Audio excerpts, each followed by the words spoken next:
అందరికీ నమస్కారం. ఈరోజు కేవలం జున్ను పొడితో ఇంట్లోనే ఎంతో రుచికరమైన జున్ను ఎలా తయారు చేసుకోవాలో స్టెప్ బై స్టెప్ చూపిస్తాను.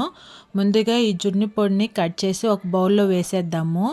ఇప్పుడు దీనిలో నేను కొంచెం పాలు పోసి ఉండలు లేకుండా కలిపేసుకోవాలి. ఇలా కలుపుకున్న తర్వాత 150 గ్రాములు బెల్లం వేసేయాలి. ఒకసారి చక్కగా కలిపేసుకోవాలి. ఇప్పుడు ఇందులోనే మనము ఒక ప్యాకెట్కి 1/2 లీటర్ పాలు పోసుకోవాలి. చూడండి, ఇప్పుడు పాలు అనేవి మొత్తం పోసేసుకున్నాం కదా. ఒకసారి చక్కగా కలిపేసుకొని మూత పెట్టి 10 నిమిషాలు పక్కన పెట్టేయండి. ఇప్పుడు మనము స్టవ్ మీద ఒక ప్యాన్ పెట్టి అందులో కొంచెం నీరు వేసి వేడైన తర్వాత ఇప్పుడు మనం ముందుగా జున్ను పాలు అనేవి రెడీ చేసుకున్నాం కదా. ఇప్పుడు ఒకసారి మనం స్ట్రెయిన్ చేసుకుందాము.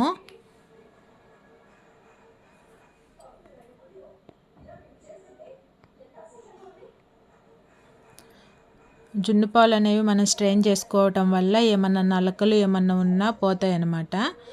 ఇప్పుడు మనం ఇందాక వేడి చేసుకున్నాం కదా, వాటర్లో ఈ జున్ను పాల గిన్నె పెట్టేసి మూత పెట్టేయాలి.